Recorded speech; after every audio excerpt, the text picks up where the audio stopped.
Hi, my name is Anna Rose Maynor, and I'm studying the influence of traffic on wildlife interactions at wildlife crossing structures along Farm to Market 106 in Cameron County, Texas. Vehicle collisions are a significant source of mortalities of the endangered ocelot down here in southern Texas. Farm to Market 106 was upgraded in 2019 to help reduce these road mortalities. There were 9 wildlife crossing structures constructed and are modified. And along each of these structures, there is non-continuous wildlife exclusion fencing. The goal of these structures and fencing are to help decrease road crossings and right-of-way usage. We have camera trap arrays set up to help capture use at the structures, the fence ends, and the right-of-ways. We also have a camera trap array set up on the guardrails to help monitor traffic volumes. Objective 1 was to determine if traffic has a similar influence on use of fence ends and right-of-way sites. We hypothesized that wildlife occurrence will be influenced by traffic at the structures, the fence ends, and the right-of-ways. Objective 2 was to determine if traffic volumes can be used to predict wildlife refusal rates at wildlife crossing structures. We hypothesized that wildlife use of mitigation structures will be affected by traffic volumes measured on the road. Our study period was from April to June of this year, 2021.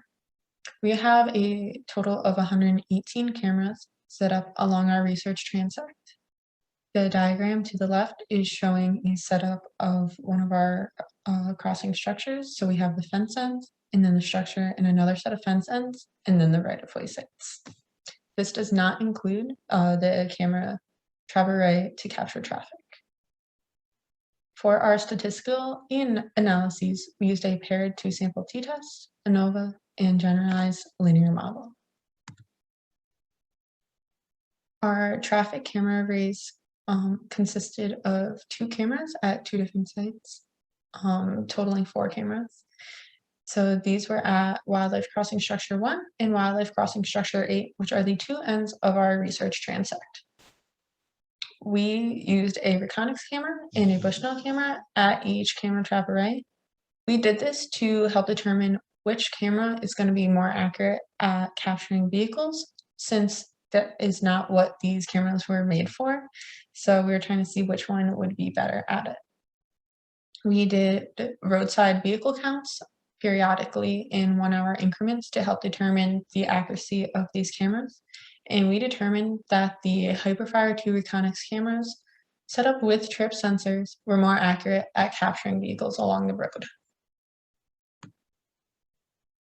The results of Objective 1 were that traffic volume had a negative relationship with wildlife occurrence at all site types.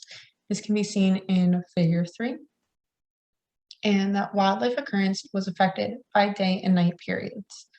And you can see this in Figure 4. Results of Objective 2.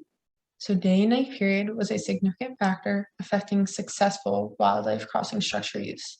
Successful use is defined as a full crossing through the structure, either east to west or west to east. And you can see this in Figure 5 and Figure 6. And traffic volume was not a significant factor affecting successful wildlife crossing structure use. You see this in Figure 5. There was a decreasing trend during the day, but then a different pattern at night, where the medium traffic volume had the highest success rate at night. And we are hypothesizing that this could be because of different species, which we will be looking at more in the future as we collect more data.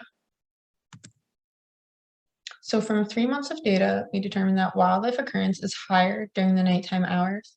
This is also when traffic volume is lowest, and that also happens to be when wildlife is the most active. As I said before, species differences in successful crossings are being examined as we collect more data. We will be continuing the study through summer of 2022. We are also doing research that will incorporate sound levels as a surrogate for vehicle traffic at each wildlife crossing structure and in the areas surrounding the roads, since we can monitor noise at each of the structures, but we are not monitoring traffic at each of the structures, only at the end of the transect. We're hoping that these sound levels will provide more insight than just the traffic volumes into anthropogenic influences on wildlife communities. And I'd like to acknowledge Robin Gelston, TxDOT FAR District, Caitlin Brett, and Victoria Hanley. Funding is through Texas Department of Transportation, and land access is U.S. Fish and Wildlife Service. Thank you.